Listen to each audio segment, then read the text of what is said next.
उस साल मुझे अचानक एक अजीब बीमारी हो गई। एक दिन एक बूढ़ा साधु हमारे घर के पास से गुजरा और उसने दावा किया कि वो मुझे ठीक कर सकता है। दादी ने उसे पैसे देने चाहे, लेकिन उसने मना कर दिया। उसने दादी की तरफ उंगली उठाते हुए कहा, मुझे पैसे नहीं चाहिए, बस ये लड़की मुझे एक बच्चा दे दे। दादी पहले तो एक पल के लिए रुक गईं, जैसे उन्हें लगा शायद सुनने में गलती हुई हो। फिर उन्होंने धीरे से पूछा, भला इसका क्या मतलब है? क्या तुम मेरी पोती से शादी करना चाहते हो? शादी हो या ना हो कोई फर्क नहीं, साधु बोला। बस कुछ रातें मेरे साथ गुजारे और मुझे एक बच्चा दे दे। वही बच्चा तुम्हारी तरफ से मेरी गुरु दक्षिणा होगी। दादी को इस बार साफ सुनाई दे गया। उनका खून खौल उठा। उन्होंने जोर से तालियां बजाईं और बोली, तू बूढ़ा कुबड़ा टेढ़ा मेढ़ा, देखने में मुझसे कुछ ही साल छोटा लगता है और मेरी प्यारी पोती पर नजर डालता है। तुझे शर्म नहीं आती? साधु ने होंठ टेढ़े करते हुए कहा, मैंने इसे ठीक किया है, अब इसे मुझे कुछ तो देना होगा, वरना मेरे पास तरीके हैं, तुम सबको निगल जाऊंगा। बात खत्म भी नहीं हुई थी कि बाहर से कदमों की आवाज आई। दादी को हिम्मत मिली। उन्होंने कोने से झाड़ू उठाई और साधु पर टूट पड़ी। निकल यहां से, बेशर्म, निकल मेरे घर से। वो साधु लड़खड़ाते हुए दरवाजे तक पहुंचा, फिर मुड़कर हंसते हुए बोला, एक दिन तुम लोग पछताओगे। दादी ने उसके जाते हुए पैरों के पास थूका और गालियां देती रहीं। साधु के जाते ही पापा शिकार से लौटे, कंधे पर बंदूक, चेहरे पर धूल। आंगन में घुसते ही उन्होंने जोर से नाक सुड़की। कोई आया था क्या? बात मत करो उसकी, दादी बोली। एक पागल साधु आया था, अजीब बातें करता था, पर दवाइयां काम की थीं। सिया ठीक हो गई। पापा ने पहले राहत की सांस ली, फिर से नाक सिकोड़ी। माँ, आंगन में भेड़िए जैसी बांस आ रही है। उन दिनों गांव में भेड़ियों का आतंक था। जाल बिछाए जा चुके थे, मचान लगाए जा चुके थे, पर एक बड़ा बूढ़ा भेड़िया था जो पकड़ में नहीं आता था। चालाक था, खूंखार था। पापा शिकारी थे और भेड़ियों की महक पहचानने में उस्ताद थे। हम दोनों ने इधर उधर सूंघ कर देखा, पर कुछ पक्का नहीं हो सका।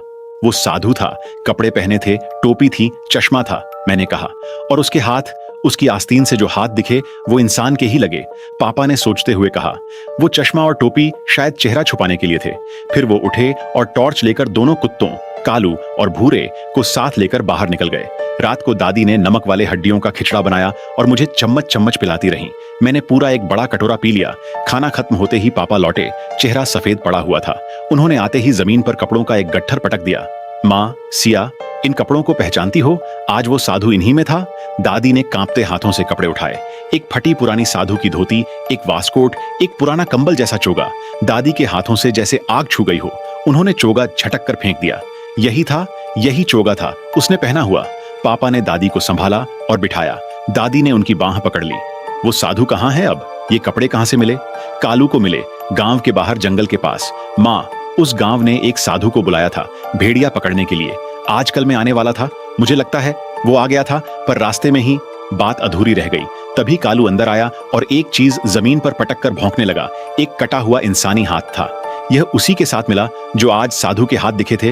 वो शायद यही हाथ थे, आस्तीन में छुपाकर रखे हुए। दादी का मुंह खुला रह गया। हे भगवान, तो वो जानवर इंसान बनकर आया था और उसने कहा था सिया को खाएगा।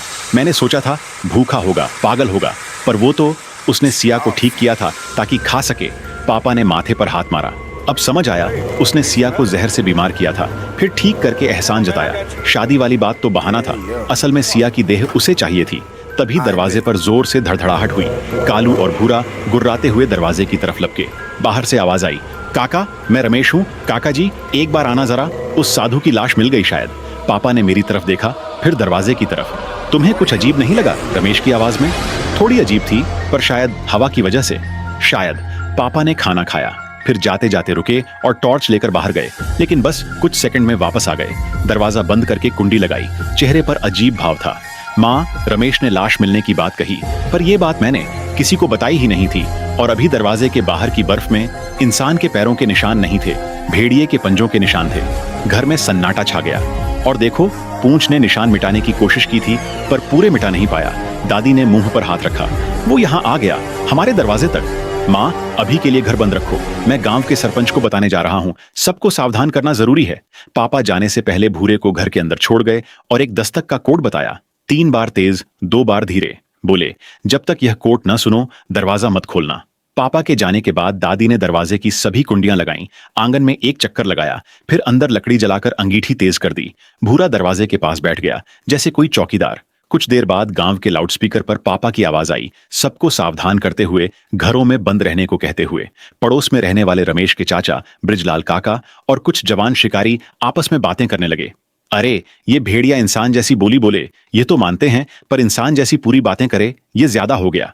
डर किस बात का? हमने भेड़िए का कुछ नहीं बिगाड़ा। सुना है सिया की बीमारी को उसने ठीक किया, पर भेड़िया कहां से डॉक्टर बन गया? अरे बुजुर्ग लोग कहते थे बूढ़ा भेड़िया जंगल की 100 जड़ी बूटियां जानता है। वैसे सिया है तो बड़ी प्यारी, हमारे रमेश के लिए एकदम सही रहेगी। हाँ यार, सिया तो एकदम सुंदर है, उसका बच्चा भी सुंदर होगा। दादी ने यह सुना और बाल्टी भर ठंडा पानी दीवार के ऊपर से उन पर उड़ेल दिया। हाय हाय! अरे माफ करना भाभी जी, हाथ फिसल गया। मैं हंस नहीं सकी, पर उस पल मुझे एहसास हुआ कि उस भेड़िए ने बच्चा क्यों मांगा था।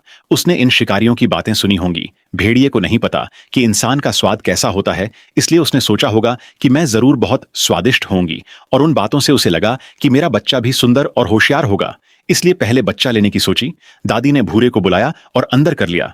सिया, जब तक यह भेड़िया पकड़ा नहीं जाता, रात को सोना मत। दादी, वो कहां से आएगा? पता नहीं, भगवान करे तेरे पापा आज रात ही उसे खत्म कर दें। आधी रात के करीब पड़ोस से आवाजें आईं, दरवाजे पर दस्तक, पर हमारे दरवाजे पर नहीं, बृजलाल काका के दरवाजे पर। उन्होंने लड़खड़ाती आवाज में पूछा, कौन है? रात को क्या काम है? बाहर से कोई जवाब नहीं। जैसे ही उन्होंने दरवाजा खोला, एक झटके से कुछ उन पर टूट पड़ा। चीख, भेड़िया, भेड़िया आ गया, बचाओ बचाओ! उनके आंगन से चीखें उठने लगीं, एक के बाद एक। भूरा बिस्तर के कोने में दुबक गया, थर थर कांपता हुआ। दादी और मैं मेज कुर्सियां दरवाजे के पीछे लगाने लगीं। हम दोनों की सांसें रुकी हुई थीं, तभी बंदूकें चलने लगीं, ताबड़तोड़। हमारे आंगन और बृजलाल काका के आंगन के बीच गोलियां चलती रहीं। हमें पापा को बताना था कि भेड़िया बृजलाल के घर में है, पर मौका ही नहीं मिला। सुबह होते होते भेड़िया गायब हो चुका था।